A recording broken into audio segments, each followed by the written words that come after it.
Hay un metal que vale más que el oro, controla el futuro de los autos eléctricos y está cargando tu celular en este momento. Un metal por el que, en el Congo, se libran guerras reales, donde niños excavan con sus manos desnudas y las corporaciones pagan miles de millones para garantizar su suministro. Es el cobalto, el elemento más controversial de la era de las baterías, sin el cual ninguna batería de litio del mundo funcionaría.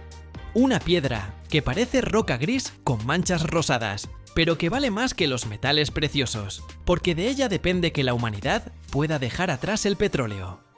Vamos a adentrarnos en el oscuro mundo del mineral de cobalto, donde el progreso tecnológico se topa con la geopolítica, la explotación y una lucha brutal por los recursos.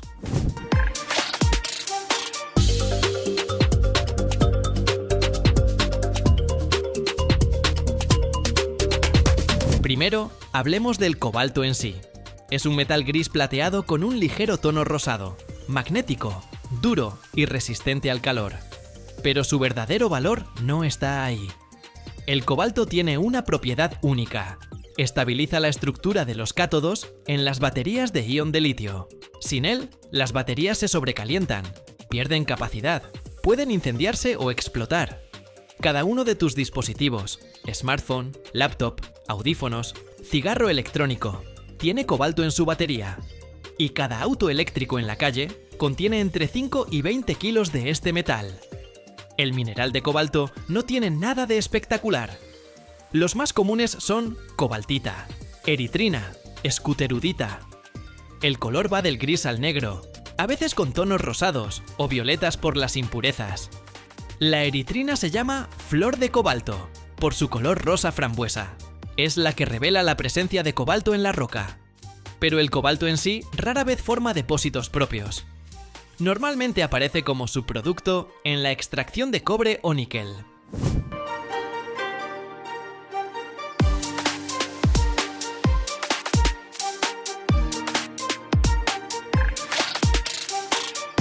Y aquí empieza el verdadero problema. Cerca del 70% del cobalto mundial se extrae en un solo país, la República Democrática del Congo. Es una pesadilla geopolítica. Imagina que casi todo el cobalto, para todas las baterías del planeta, depende de un país africano inestable, con corrupción, conflictos y condiciones laborales horribles. Es como si todo el petróleo del mundo estuviera solo en un lugar que puede explotar en cualquier momento. La región de Katanga, en el sur de la República Democrática del Congo, es un fenómeno geológico, el llamado cinturón de cobre.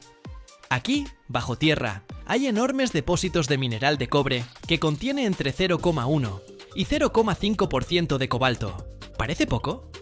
Pero cuando extraes millones de toneladas de cobre al año, obtienes como resultado cientos de miles de toneladas de cobalto. Los yacimientos más ricos contienen hasta un 1% de cobalto, y eso ya es muchísimo.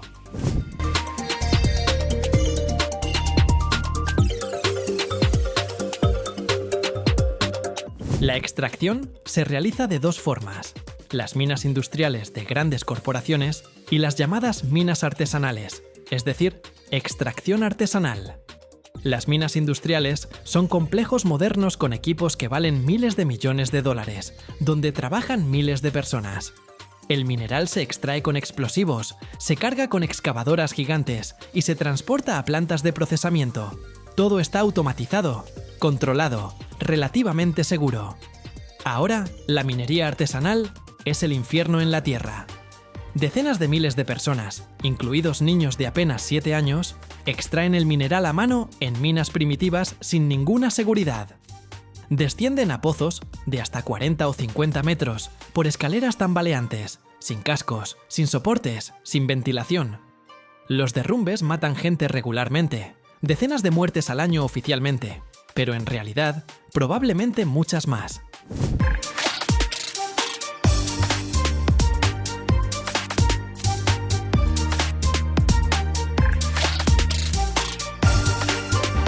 Cavan con las manos o herramientas primitivas, llenan sacos con mineral y los arrastran a la superficie.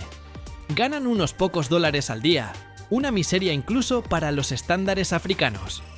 Venden el mineral a intermediarios que lo llevan a los almacenes de empresas chinas. Ahí lo revisan, pagan en efectivo y lo mandan a procesar. Sin control, sin garantías de origen. Organizaciones internacionales de derechos humanos llevan años denunciándolo. Amnesty International, Human Rights Watch publican informes con pruebas de trabajo infantil, explotación, condiciones peligrosas. Empresas como Apple, Tesla, Samsung juran que no compran cobalto de minas artesanales, pero la cadena de suministro es tan enredada que es prácticamente imposible rastrear de dónde viene exactamente el cobalto de una batería específica.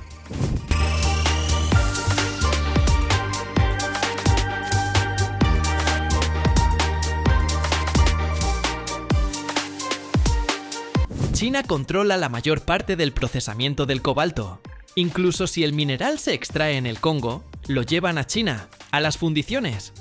Allí extraen el cobalto, lo purifican y fabrican compuestos químicos para baterías, óxido de cobalto, sulfato de cobalto.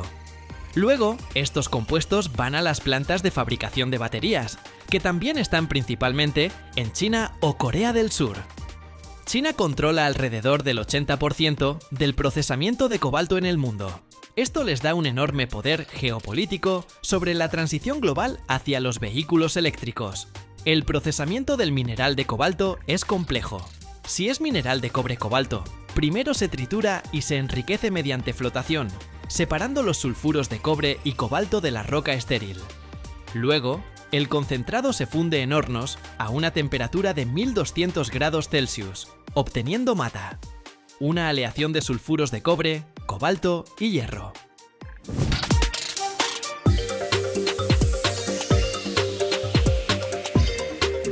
Soplan el mate con oxígeno en el convertidor, oxidando el hierro y el azufre. Se obtiene cobre crudo que contiene cobalto. Después, los metales se separan con métodos hidrometalúrgicos. Se disuelven en ácido sulfúrico, purifican la solución de impurezas, precipitan selectivamente primero el cobre por electrólisis y luego el cobalto. O utilizan extracción con solventes.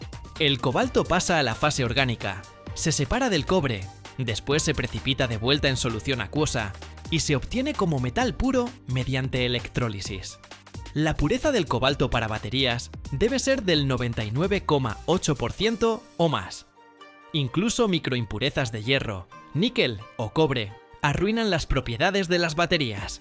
Por eso, purificación de múltiples etapas con control en cada paso.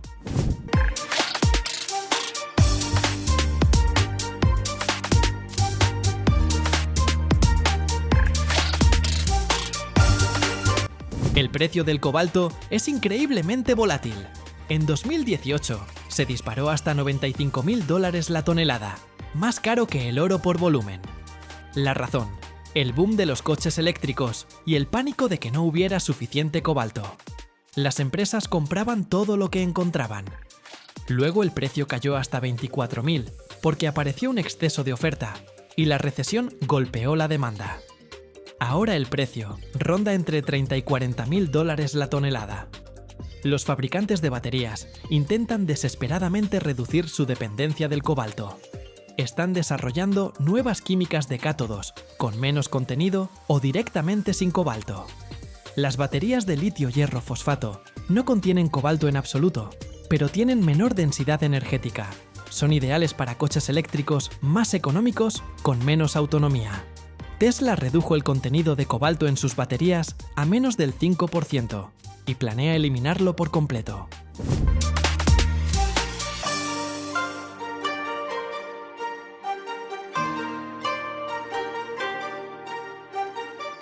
Pero por ahora, reemplazar completamente el cobalto es imposible para el segmento premium. Las baterías de alta densidad energética para autos eléctricos costosos con autonomía de 500 a 600 kilómetros requieren cátodos con alto contenido de níquel y cobalto. La fórmula 80% níquel, 10% manganeso, 10% cobalto es un compromiso entre capacidad y estabilidad. Sin cobalto, estas baterías tienden a sobrecalentarse y degradarse. La demanda de cobalto crecerá según los pronósticos, a pesar de los esfuerzos por reducir su uso. ¿Por qué? Porque la cantidad de autos eléctricos crece más rápido que la disminución del contenido de cobalto en las baterías. En 2020 se vendieron 3 millones de autos eléctricos. En 2023, 14 millones. Y el pronóstico para 2030 supera los 30 millones. Incluso si el contenido de cobalto se reduce a la mitad, la demanda total seguirá creciendo varias veces.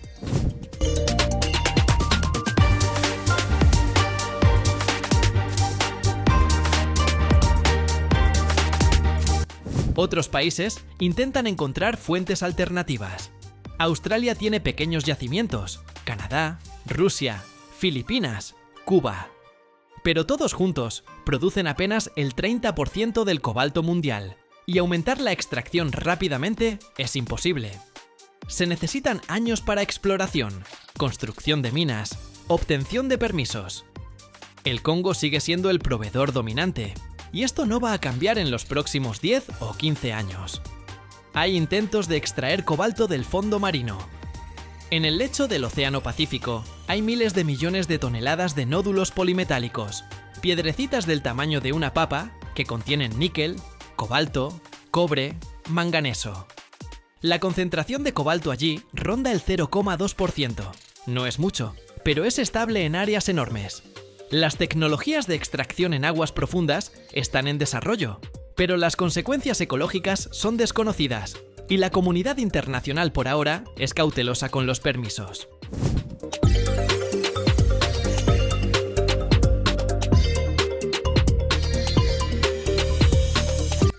El reciclaje de baterías es una fuente potencial de cobalto.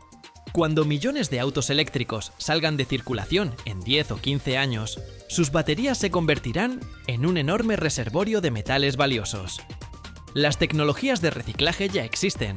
Las baterías se desarman, se trituran, se funden o se disuelven con ácidos para extraer cobalto, níquel y litio. Pero la economía sigue siendo complicada. Reciclar suele ser más caro que extraer mineral nuevo.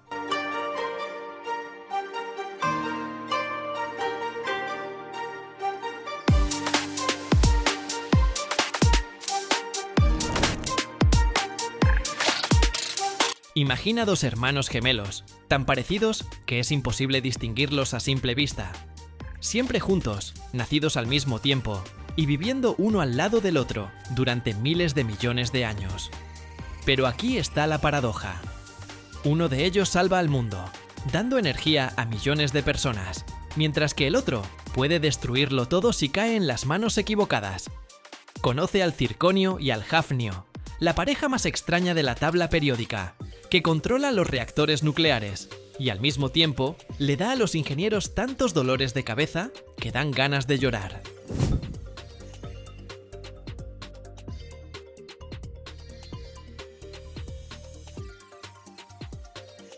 Estos dos metales son tan parecidos químicamente que se descubrieron por separado con 150 años de diferencia, y ni siquiera sospechaban que eran elementos distintos. El circonio se encontró en 1789 y el hafnio recién en 1923. ¿Y sabes por qué? Porque siempre van juntos. En la naturaleza no existe ningún yacimiento de circonio puro. Siempre contiene entre 1% y 5% de hafnio. Son como el yin y el yang, pero metálicos y radiactivamente peligrosos si no se manejan bien. Y ahora lo más interesante. Estos hermanos gemelos tienen propiedades nucleares totalmente opuestas. El circonio es casi transparente para los neutrones, pasan a través de él como si no existiera. Pero el hafnio atrapa ávidamente cada neutrón que pasa cerca. Y no es una diferencia menor. El hafnio absorbe neutrones 600 veces mejor que el circonio. 600 veces. Es como comparar papel con un muro de concreto para frenar una bala.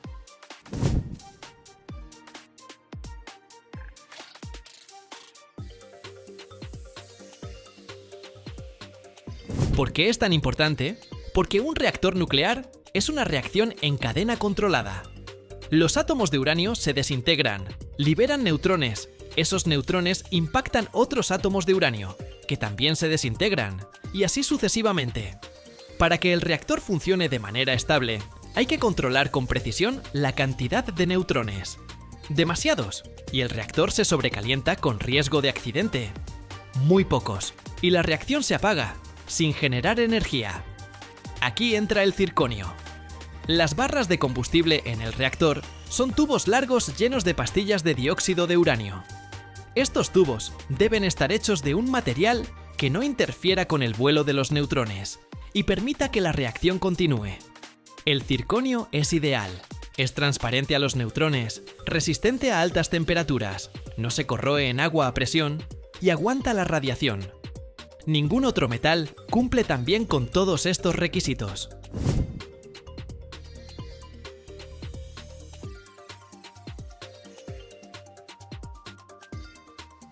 Pero aquí está el problema. Si queda aunque sea un poco de hafnio en el circonio, ese hafnio empezará a comerse los neutrones. ¿La reacción se ralentizará o se detendrá por completo? Imagínate que construyes un reactor de miles de millones de dólares, cargas el combustible, lo enciendes. Y no pasa nada, porque en el metal de los tubos había hafnio. La pesadilla de cualquier ingeniero. Por eso, para la energía nuclear, se necesita circonio con un contenido de hafnio de menos de 100 partes por millón. Eso significa que de cada kilogramo de mezcla natural hay que eliminar el 99,99% del hafnio. Y aquí es donde empieza el verdadero infierno, porque separarlos es casi imposible. ¿Por qué es tan complicado? Porque estos metales son gemelos químicos. Tienen la misma valencia, tamaños de átomos similares, propiedades químicas casi idénticas. Todos los métodos habituales para separar metales aquí no funcionan.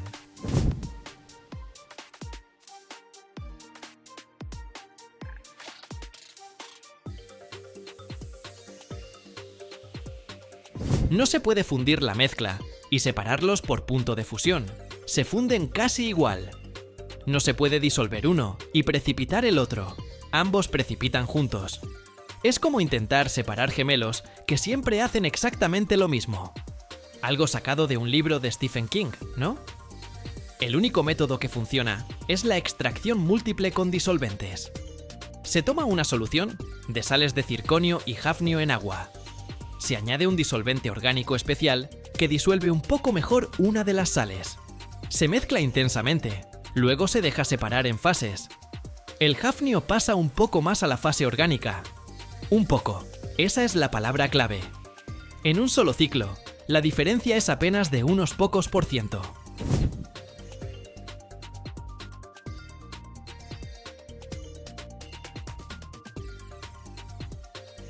Así que hay que repetir el proceso cientos y miles de veces.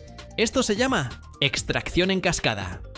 Imagínate una planta enorme con miles de cámaras, donde las soluciones se bombean de una a otra, pasando por ciclos interminables de mezcla y separación. El proceso toma semanas o meses, y todo esto solo para obtener circonio con la pureza suficiente para un reactor. Hay otro método, la cromatografía de intercambio iónico. La solución de sales se pasa por una columna llena de una resina especial. El hafnio se adhiere un poco más fuerte a la resina que el circonio, así que se mueve más lento. Después de pasar por decenas de metros de columna, finalmente se separan. Pero otra vez, el proceso es lento, costoso, consume mucha energía. Ahora veamos qué se hace con el circonio puro. Se transforma en una aleación llamada circaloy. Circonio con pequeñas cantidades de estaño, hierro y cromo.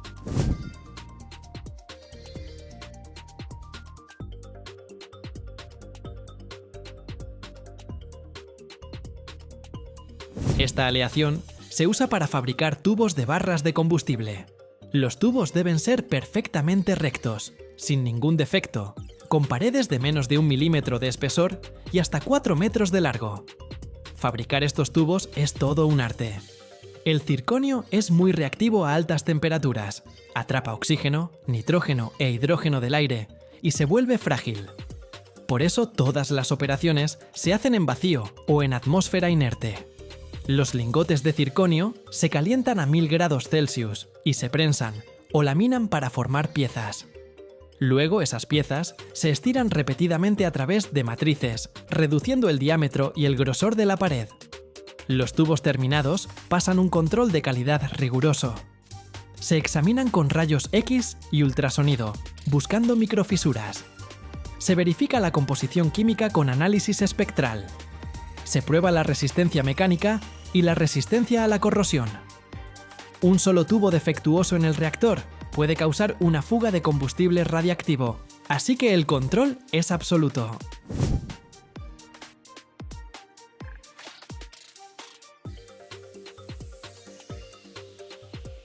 ¿Y qué pasa con el hafnio que se separa? También es valioso, aunque por razones opuestas. Precisamente esa capacidad del hafnio para absorber neutrones lo hace útil para las barras de control en los reactores. Son las barras que se bajan al núcleo para frenar o detener la reacción. Cuando hay que reducir la potencia del reactor, las barras de hafnio entran y empiezan a capturar neutrones, frenando la reacción en cadena. El hafnio también se usa en tecnología espacial y aviones supersónicos. Resiste temperaturas extremas, más de 2200 grados Celsius. Con él se fabrican toberas de motores de cohetes, escudos térmicos, piezas que trabajan en ese infierno de temperaturas y presiones. Pero todos estos son usos de nicho. La demanda principal de hafnio viene de la energía nuclear.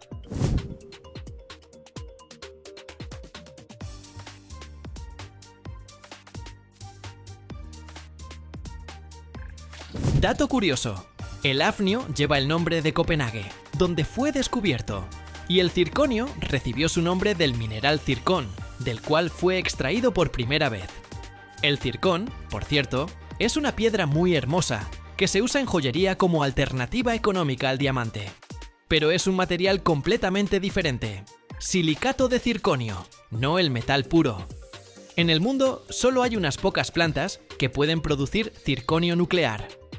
El proceso es tan complejo y costoso que no todos los países pueden permitírselo. Los principales productores son Francia, Estados Unidos y China. 1 kilogramo de circonio nuclear cuesta decenas de veces más que el acero común. Pero para la energía nuclear no hay alternativa.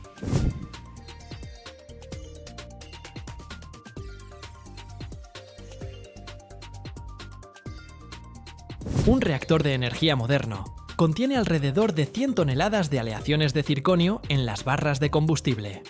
Estas barras trabajan en condiciones extremas: agua presurizada a unos 320 grados Celsius, radiación neutrónica intensa, ambiente corrosivo. Y el circonio aguanta todo esto durante años, protegiendo el combustible y permitiendo que el reactor funcione de manera segura. Sin el circonio, no existiría la energía nuclear moderna. Los primeros reactores usaban otros materiales: magnesio, aluminio, acero inoxidable. Pero todos absorbían demasiados neutrones, reduciendo la eficiencia, o no resistían las condiciones de operación. El circonio resolvió este problema y permitió construir reactores eficientes y seguros.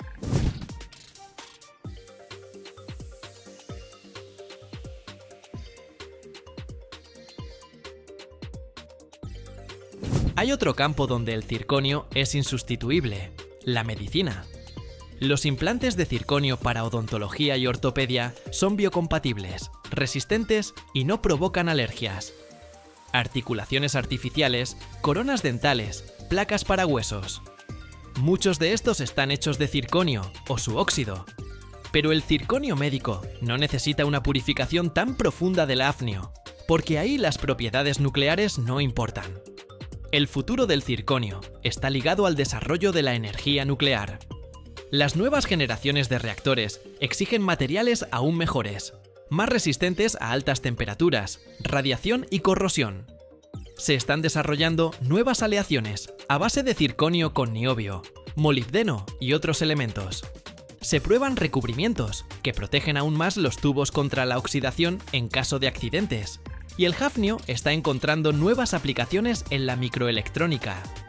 El óxido de hafnio se usa como dieléctrico en los transistores de procesadores modernos. Permite reducir el tamaño de los transistores sin perder rendimiento. Así que ambos hermanos han encontrado su lugar en las tecnologías que mueven la civilización.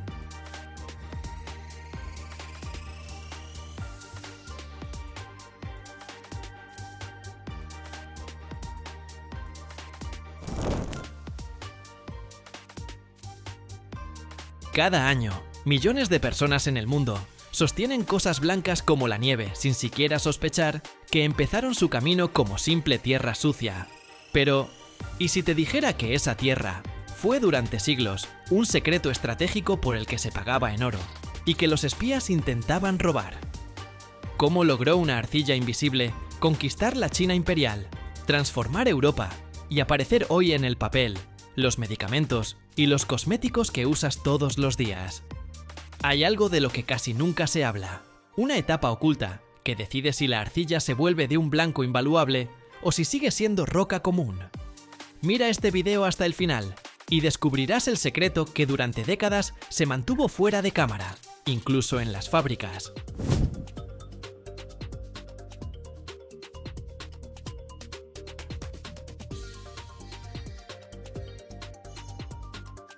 La historia del uso del caolín y la arcilla en general es muy antigua y está ligada a las propiedades naturales de estos materiales. La arcilla siempre atrajo a las personas por su plasticidad, su blancura y su capacidad de endurecerse al cocerse, lo que la hacía ideal para fabricar vasijas, materiales de construcción y objetos decorativos desde tiempos remotos. El caolín en particular, que es una forma especialmente pura de arcilla, se distingue por su alto contenido de aluminosilicatos y su mínima presencia de hierro, lo que le da ese color blanco brillante. En Europa y China se empezó a usar activamente desde la Edad Media. En China, el caolín se convirtió en la base para crear porcelana fina, tan valiosa que se exportaba en forma de piezas costosas a todo el mundo. Su color blanco y textura fina permitían hacer productos brillantes y uniformes que no tenían comparación con otros materiales.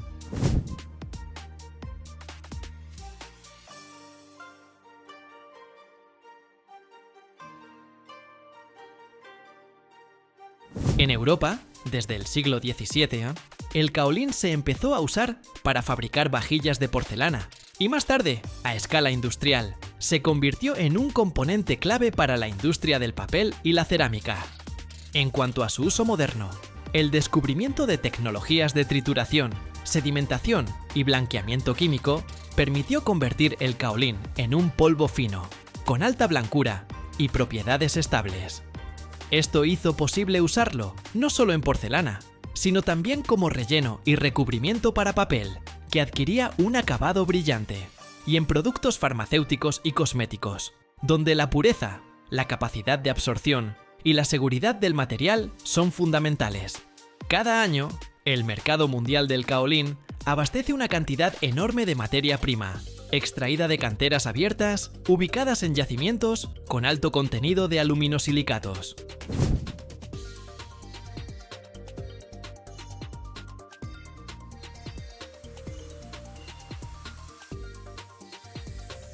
La extracción comienza con la preparación del área de la mina o cantera, donde se retira la capa superior de suelo, vegetación y rocas, después de lo cual se exponen los estratos de arcilla de caolín que se encuentran a gran profundidad. Excavadoras potentes y camiones especializados transportan la materia prima a las áreas industriales para su limpieza inicial. En esta etapa se eliminan las impurezas grandes, como piedras e inclusiones orgánicas, y la arcilla pasa a la siguiente fase de trituración mecánica. Después de que la materia prima llega a la planta, primero se divide en piezas de un tamaño conveniente para su procesamiento posterior.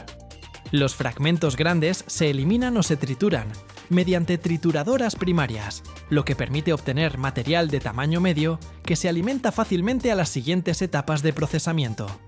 Esta fase es crítica, ya que del tamaño de las partículas depende la eficiencia de la trituración posterior, la sedimentación y la purificación química.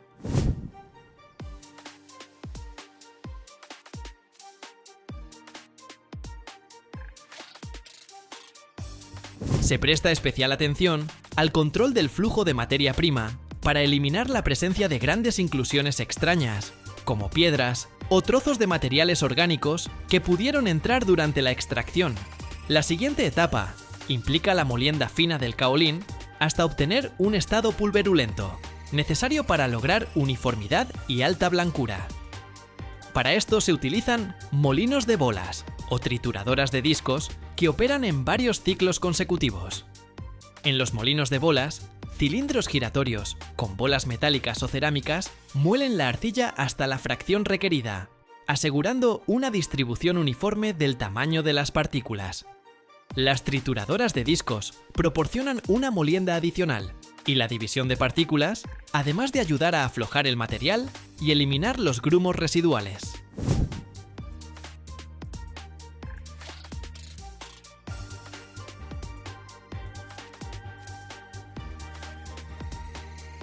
Después de esto, el kaolín se convierte en un material fino, casi en polvo, que tiene una estructura uniforme y la plasticidad óptima para las siguientes operaciones tecnológicas.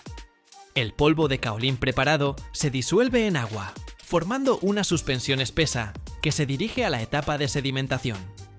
En tanques especiales, por acción de la gravedad, ocurre la separación de partículas según su densidad. Las impurezas más pesadas, como arena, pequeñas piedras o restos de metal, se depositan en el fondo del tanque, formando un sedimento que se retira periódicamente para su eliminación o reprocesamiento. Las partículas más ligeras y limpias de kaolín permanecen en la capa superior, donde se recolectan para la siguiente etapa de purificación. La sedimentación no solo permite eliminar impurezas mecánicas, sino también preparar el material para el tratamiento químico, aumentando la eficacia del blanqueamiento.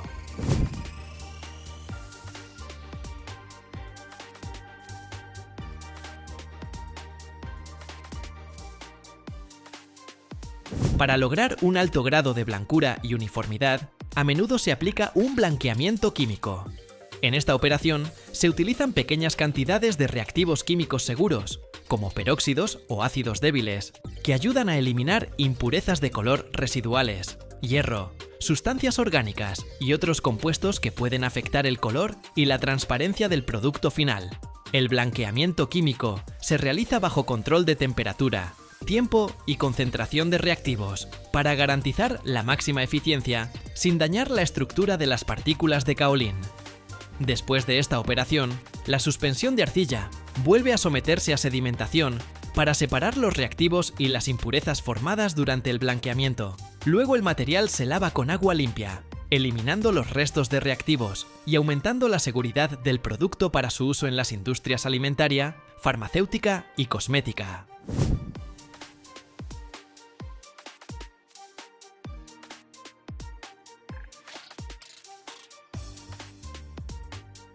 Después de esto, el kaolín se seca y se tamiza para obtener un polvo homogéneo de la granulometría deseada. La selección del tamaño de las partículas es muy importante, porque la fracción fina le da al papel brillo y suavidad, mientras que las partículas más grandes se usan en la fabricación de porcelana para aumentar la plasticidad de la masa. El control tecnológico en cada etapa incluye la medición del color, la densidad, el contenido de humedad y la composición química, lo que permite lograr una calidad estable del producto. Las principales áreas de aplicación del kaolín demuestran su versatilidad. En la producción de papel, se utiliza como relleno y recubrimiento, proporcionando un blanco brillante y mejorando la reproducción de imágenes impresas. En la industria cerámica, el kaolín es un componente clave de las masas de porcelana, donde garantiza la blancura, la resistencia y la plasticidad de los productos.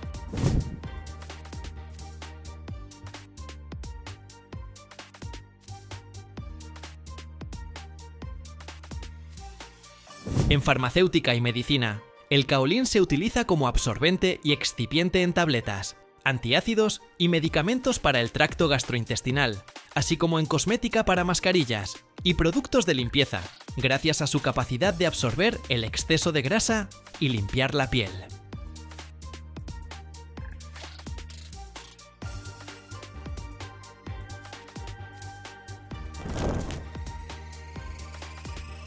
Hay un metal al que, día tras día, confiamos la vida de la tripulación dentro de una cápsula de acero a cientos de metros de profundidad. Imagina un tubo que no puede permitirse ni una microfisura cuando lo presiona una columna de agua, equivalente a decenas de pisos de altura. No es una aleación de ciencia ficción, sino acero real, capaz de soportar más de 100.000 psi de presión y al mismo tiempo mantenerse lo suficientemente vivo como para no desmoronarse, sino respirar elásticamente junto con el casco del submarino. Hoy verás de qué está realmente hecho el casco resistente de un submarino, por qué el titanio resultó ser un héroe de las profundidades demasiado costoso, y cómo los ingenieros logran que el metal aguante allí donde cualquier acero común se habría aplastado hace tiempo como una lata de conservas.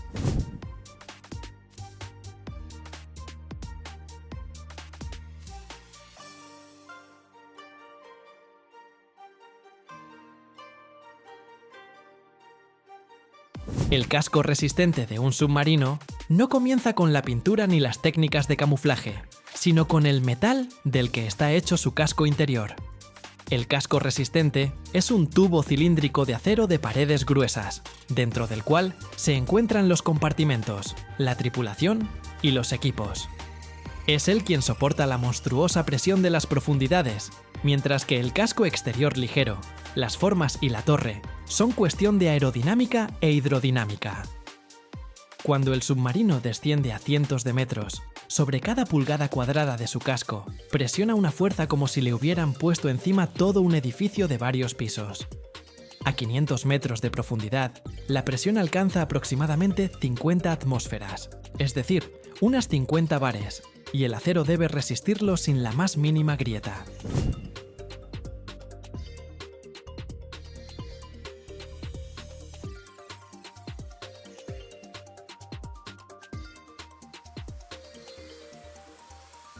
Para que esto sea posible, se utilizan aceros aleados especiales de alta calidad. Un ejemplo clásico es el acero estadounidense HAI 80. Las siglas HAI significan High Yield, es decir, alto límite de fluencia. El acero solo comienza a deformarse de forma irreversible cuando las tensiones alcanzan mínimo 80.000 PNOO. Para submarinos, el HI 80 permite una profundidad operativa de aproximadamente 550 metros. Más adelante apareció el acero HI 100, con un límite de fluencia ya cercano a las 100.000 PNOSI, es decir, unos 700 megapascales, lo que permitió diseñar submarinos para profundidades de alrededor de 690 metros. La diferencia de unas pocas decenas de megapascales en realidad significa cientos de metros adicionales de zona de supervivencia del casco, antes de que las tensiones se acerquen a niveles críticos.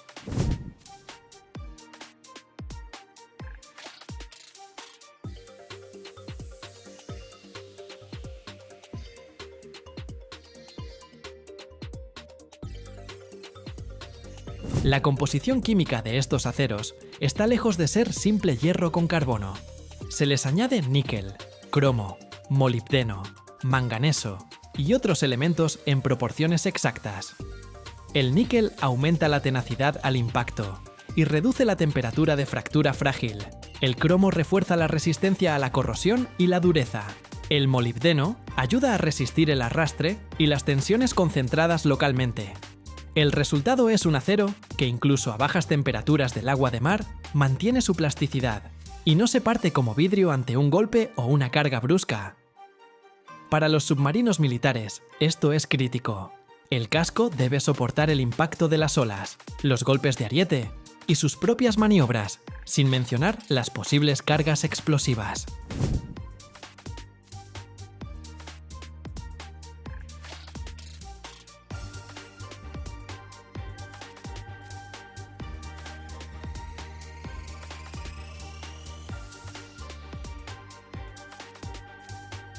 La historia que sigue es ya la historia de planchas gruesas y soldaduras complejas.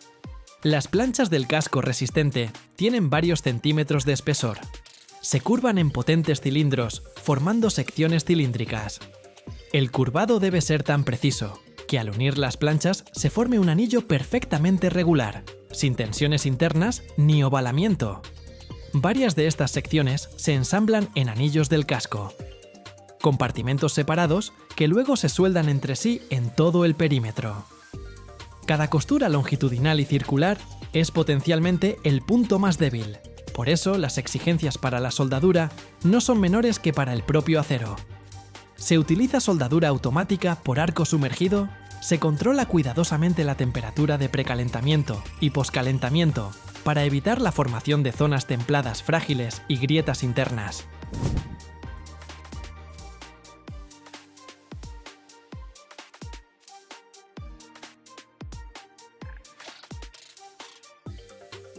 Después de soldar, las juntas se inspeccionan con métodos no destructivos. Se utilizan radiografía, ultrasonido, pruebas con partículas magnéticas. El objetivo: detectar hasta las imperfecciones microscópicas, poros, inclusiones de escoria, que bajo la presión de las profundidades pueden convertirse en el origen de una grieta. Si se detecta un defecto, la soldadura se corta y se vuelve a soldar. Estas operaciones se repiten hasta que la estructura supere todo el conjunto de pruebas, incluidas las hidráulicas. El casco puede colocarse en una piscina especial o cámara para verificar cómo se comporta bajo presión, equivalente a varios cientos de metros de columna de agua.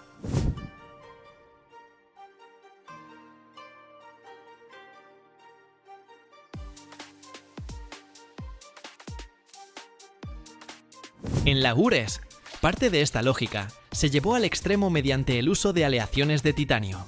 El titanio tiene menor densidad que el acero y al mismo tiempo una resistencia muy alta y resistencia a la corrosión en agua de mar. El legendario K278 Komsomolets recibió un casco resistente de titanio y logró alcanzar una profundidad de cerca de 1000 metros, el doble de las profundidades operativas típicas de la mayoría de los submarinos de acero. Pero hubo que pagar por ello, con un costo colosal del material y su procesamiento. El titanio es difícil de soldar, requiere un ambiente protegido, tecnologías costosas y alta cualificación. Como resultado, estos experimentos quedaron más como una vitrina de posibilidades que como un estándar masivo.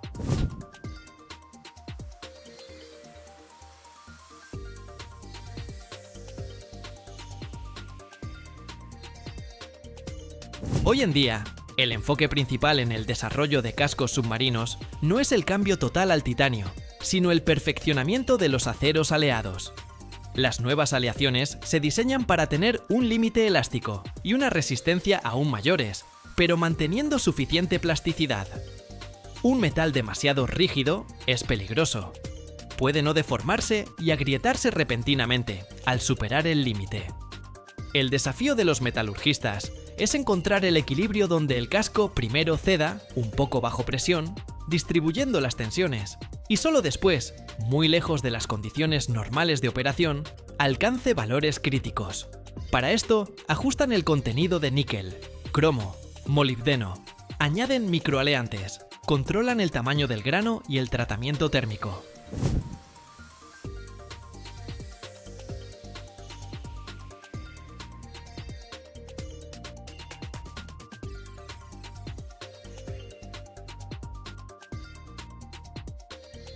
Algo importante: en los submarinos no trabaja solo un cilindro sólido. Dentro del casco resistente hay un conjunto de cuadernas, refuerzos longitudinales y mamparos que distribuyen la carga y evitan que el casco se arrugue como una lata de conservas. Todos estos elementos también se fabrican con aceros especiales y sus uniones con la pared del casco se calculan para evitar concentraciones de estrés. Cada ventana, escotilla o abertura para equipos es un refuerzo complejo que debe garantizar que la presión del agua no encuentre un punto débil. Los ingenieros realizan innumerables cálculos, usando métodos de elementos finitos, verificando cómo se comporta el casco a diferentes profundidades, con el impacto de las olas y durante las maniobras.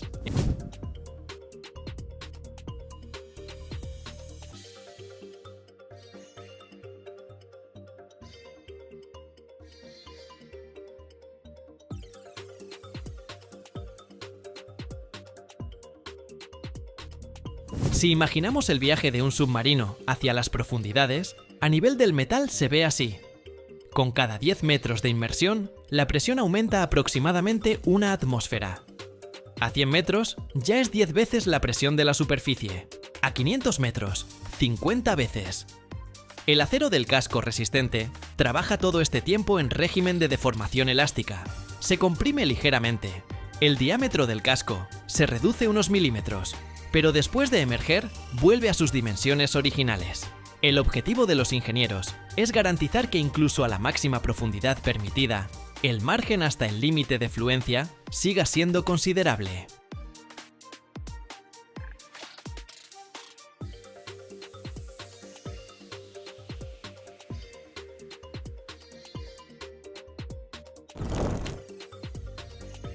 Cada año, el mundo consume más de 200 millones de toneladas de metales, pero hay uno que es casi imposible de destruir. ¿Por qué un pequeño cubo del tamaño de una caja de cerillas tira de tu mano hacia abajo como si fuera un pedazo de agujero negro? ¿Y cómo un material que solo se funde a 3400 grados influye en armamento, electrónica e incluso en la geopolítica mundial? Esta es la historia del wolframio, el metal que cambió las reglas del juego. Quédate hasta el final. Te revelaré un dato sobre el wolframio que hasta algunos fabricantes ocultan.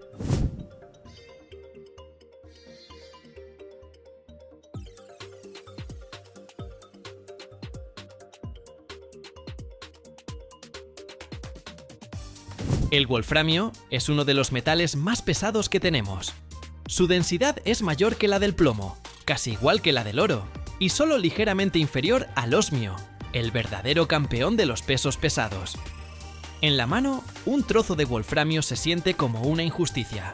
Un pequeño cubo de metal pulcro que, por lógica, debería ser ligero, pero que en realidad arrastra la palma hacia abajo, como si ocultara cientos de ladrillos invisibles. Pero esto es solo el principio. El verdadero superpoder del wolframio ni siquiera es su peso, sino su temperamento en el mundo de las altas temperaturas. La resistencia al calor del wolframio se ha convertido en leyenda.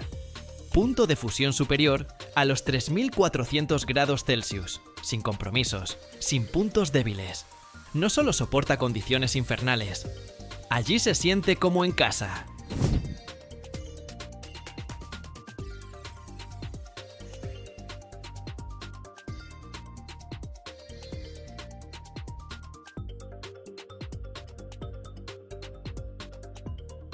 Casi todos los demás metales, en el mejor de los casos, se ablandarían. En el peor, simplemente desaparecerían por el calor. Mientras tanto, el tungsteno permanece ahí, observándolo todo con fría indiferencia. Por eso es perfecto para los filamentos de las bombillas. Sí, esas mismas, las buenas y viejas bombillas incandescentes. Porque, ¿dónde más encontrarías un material que brille con luz blanca intensa, sin derretirse en una papilla amarilla? Su extraordinaria dureza. Esa es otra historia. El tungsteno por sí solo es bastante frágil, pero combínalo con carbono y obtienes carburo de tungsteno, uno de los materiales más duros de la Tierra. En la escala de Mohs puede competir con el corundo, y en aplicaciones prácticas directamente no tiene rival. El carburo de tungsteno es la base de las coronas de perforación, cuchillas, fresas y brocas, que cortan el granito como si fuera una galleta. Cuando ves un vídeo donde una perforadora destroza la roca más rápido que un cuchillo de cocina, corta una zanahoria, ahí está trabajando el tungsteno, pero en su forma ultra resistente y ultrapoderosa.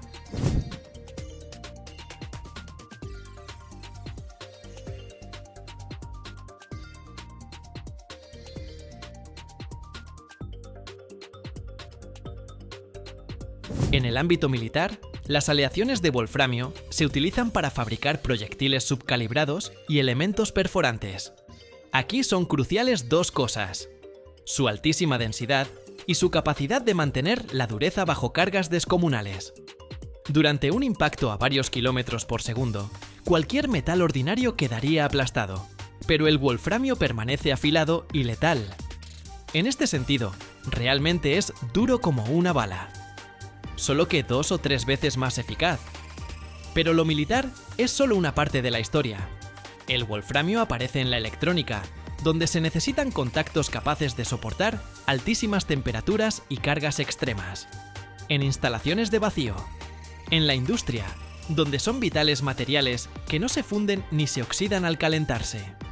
Filamentos en tubos de rayos catódicos, elementos calefactores en hornos, electrodos. En cualquier lugar donde haya calor extremo, hay grandes probabilidades de encontrar wolframio, o al menos sus compuestos.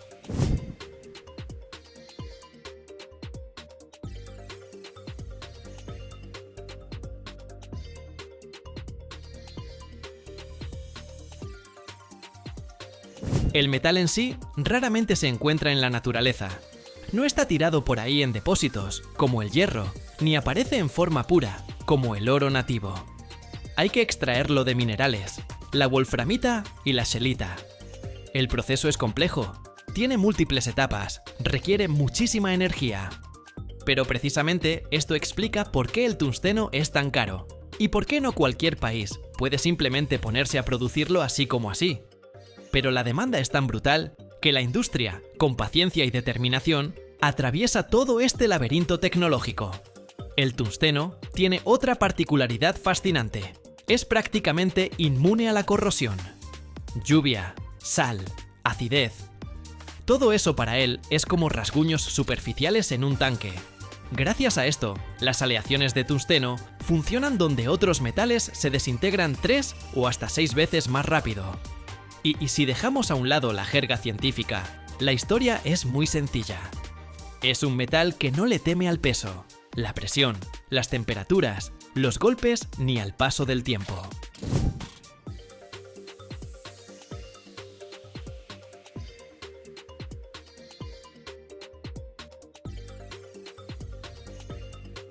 Si el hierro es la base de la civilización, el aluminio el símbolo de la ligereza, y el titanio la imagen de la fuerza combinada con poco peso, entonces el tungsteno es la encarnación del límite extremo de las posibilidades de los metales. Densidad, dureza, resistencia al calor y durabilidad. Todo concentrado en un solo punto, y todo maximizado al extremo. Lo curioso es que las reservas de tungsteno en la corteza terrestre están bastante bien distribuidas. En cada continente, excepto la Antártida, se han descubierto yacimientos o depósitos prometedores. Pero las barreras geopolíticas, económicas, ecológicas y tecnológicas hacen que solo una pequeña parte de estas reservas esté realmente en explotación. Incluso después de descubrir un yacimiento, el camino hacia su extracción completa puede llevar décadas. Primero, hay que confirmar las reservas, realizar estudios geológicos, evaluar el contenido del mineral, la estructura del depósito. Y todo esto cuesta una fortuna. Después viene el desarrollo del proyecto, la búsqueda de inversores, la construcción de infraestructura, minas o canteras, carreteras, plantas de procesamiento.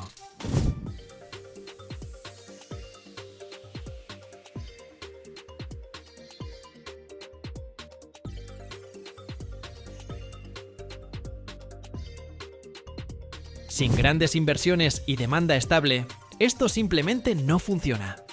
No todos los yacimientos tienen concentración suficiente de tungsteno o contienen lo que se llama mineral subeconómico, es decir, aquel donde el contenido del metal o la complejidad de extracción hacen que el mineral sea poco viable para explotación comercial.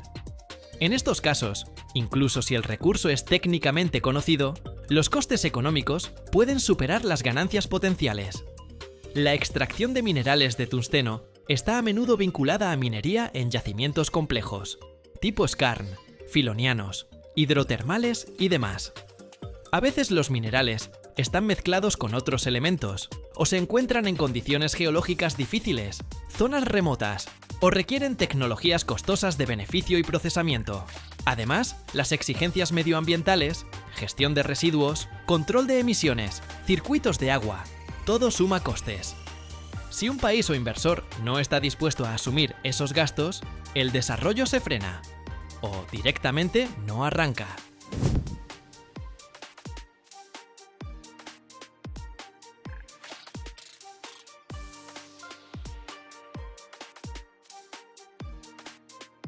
A menudo, los yacimientos están ubicados en regiones remotas o inestables, donde la volatilidad política, la falta de infraestructura, la burocracia y los riesgos. Todo esto ahuyenta a los inversores. Además, gran parte de las mayores zonas de extracción y procesamiento están concentradas en unos pocos países, lo que les otorga una ventaja estratégica sobre el resto del mundo. Como resultado, incluso si otros países tienen recursos, estos pueden ser inaccesibles o económicamente inviables. También ocurre con frecuencia que las antiguas minas cierran, ya sea por agotamiento del mineral, cambios en los precios del mercado, aumento de los costos de extracción o por restricciones ambientales. Reactivar esas minas suele requerir tiempo, dinero y nuevas tecnologías. Esto significa que la situación del wolframio no se trata de reservas inagotables, sino de yacimientos utilizados de forma selectiva, decisiones presupuestarias, viabilidad comercial y geopolítica. Por eso, el control sobre las minas activas, su modernización, las tecnologías de procesamiento y la logística son, a menudo, más importantes que la simple existencia de reservas minerales en bruto.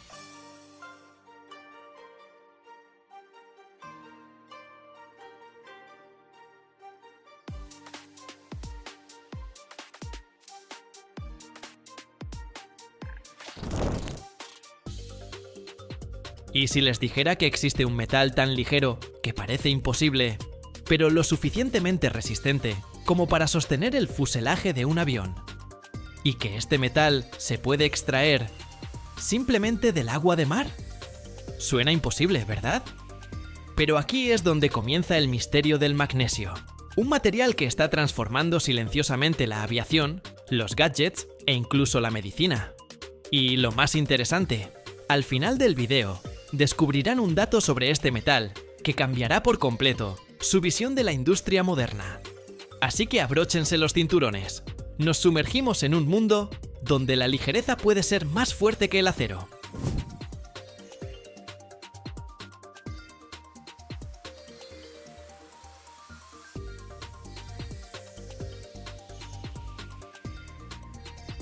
El magnesio es tan ligero que parece irreal, pero al mismo tiempo es tan resistente como el acero y posee propiedades únicas.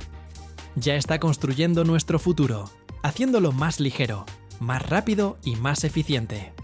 El magnesio, el 12º elemento de la tabla periódica, pertenece a los metales alcalinotérreos y al mismo tiempo sigue siendo uno de los materiales estructurales más ligeros disponibles para la industria. Su bajo número atómico no refleja en absoluto capacidades modestas. El magnesio combina baja densidad, resistencia suficiente y una excelente capacidad para formar aleaciones ligeras y rígidas. La comparación con otros metales es especialmente impresionante. Es aproximadamente un tercio más ligero que el aluminio, lo que lo hace atractivo para cualquier estructura, donde el ahorro de peso sea crítico. Si lo comparamos con el titanio, la diferencia alcanza alrededor del 60%, lo que demuestra el potencial del magnesio en aplicaciones aeroespaciales y de transporte, donde tradicionalmente domina precisamente el titanio.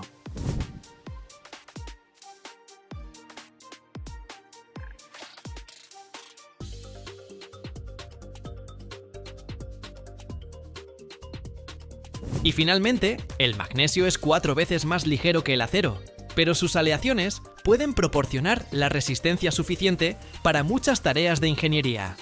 Precisamente por esta combinación de propiedades, el magnesio se considera un metal prometedor del futuro en diversas industrias. Imagínate esto. Puedes crear una pieza que sea tan resistente como una de aluminio, pero que pese 3 veces menos. No es solo genial, es un auténtico game changer para muchas industrias. Tiene un color blanco plateado, se oxida fácilmente al aire formando una película protectora y, lo que es curioso, puede arder con una llama blanca deslumbrante. Algo que se usaba en los antiguos flashes fotográficos. El magnesio es un elemento extremadamente abundante, lo que lo hace aún más atractivo.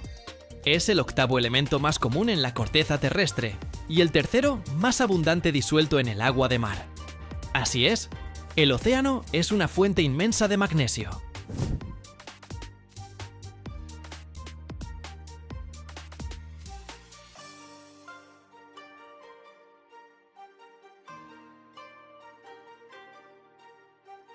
El magnesio se puede extraer del agua de mar, y este método suena realmente futurista. Aunque el magnesio representa apenas décimas de porcentaje, el volumen de los océanos lo convierte en prácticamente inagotable. Simplemente se recoge agua de mar y se le añade cal. Después se forma hidróxido de magnesio. que es insoluble, y se deposita inmediatamente en el fondo. Este sedimento se separa, se lava y luego se hace reaccionar con ácido clorhídrico para obtener cloruro de magnesio. Después, la solución se evapora hasta que queda una sal fundida casi pura. Esta masa fundida se introduce en los electrolizadores. Bajo la acción de la corriente eléctrica, el cloruro de magnesio se descompone. El magnesio puro se deposita en el cátodo, mientras que el cloro se extrae por separado y puede reutilizarse. El proceso consume enormes cantidades de energía, pero el resultado es metal de alta pureza a gran escala.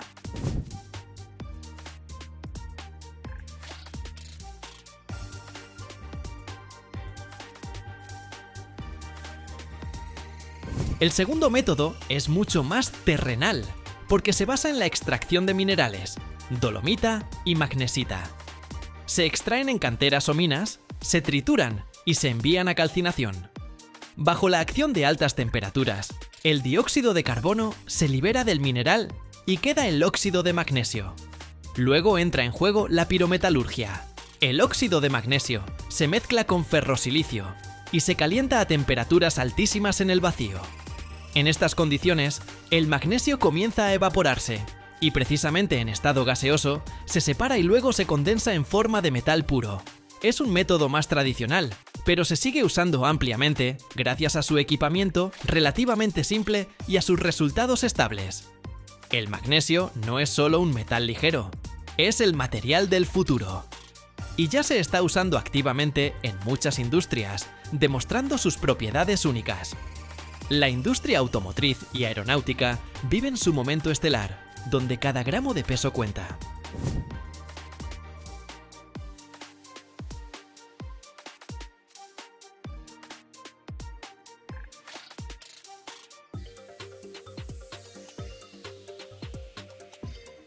Cuanto más ligero es un coche o un avión, menos combustible consume y menos emisiones contaminantes libera a la atmósfera. Imagina que la carrocería de tu auto fuera de aleaciones de magnesio en lugar de acero.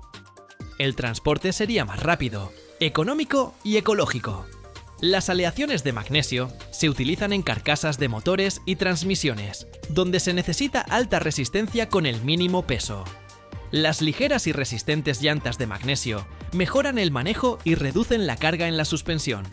Los componentes de asientos y tableros se vuelven más compactos, mientras que los elementos de la carrocería son más resistentes a la corrosión. En la aviación y la industria aeroespacial, el magnesio es ideal para componentes ligeros de aviones, cohetes y satélites, donde cada gramo vale oro, permitiendo aumentar el alcance de vuelo y la maniobrabilidad de las aeronaves.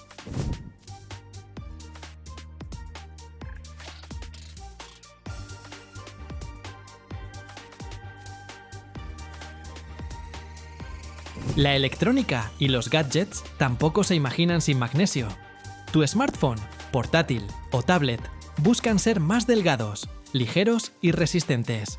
Y las carcasas de aleaciones de magnesio encajan a la perfección. No solo son ligeras, sino que también disipan el calor de forma excepcional, garantizando el funcionamiento fiable de procesadores y baterías, incluso bajo carga intensa. Muchos portátiles de gama alta y cámaras profesionales llevan precisamente carcasas de magnesio, capaces de soportar golpes sin añadir peso extra. La medicina abre una nueva era con el magnesio. Los científicos están desarrollando implantes para tratar fracturas óseas que con el tiempo se disuelven en el organismo sin dejar rastro ni requerir una segunda operación. Es un avance absolutamente revolucionario en biomedicina, donde el magnesio se convierte en un material biocompatible que estimula la regeneración de tejidos.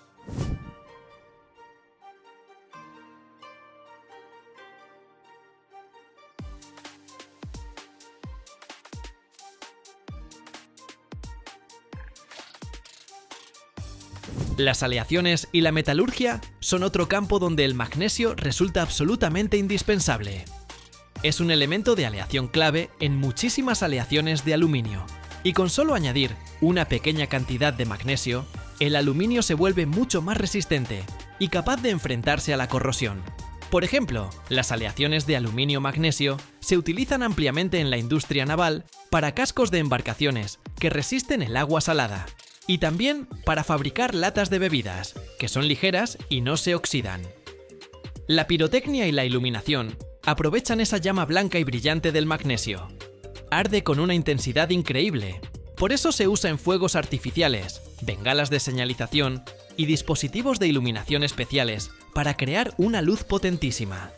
La industria química valora el magnesio como reductor en la producción de otros metales, como el titanio, y como catalizador en procesos químicos complejos, acelerando las reacciones sin dañar el medio ambiente.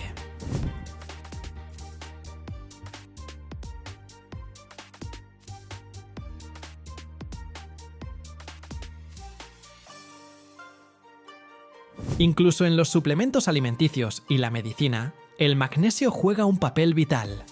Es un mineral esencial para nuestro organismo, que participa en cientos de reacciones bioquímicas. Desde la contracción muscular y la transmisión de impulsos nerviosos, hasta el control de los niveles de azúcar en sangre y la presión arterial.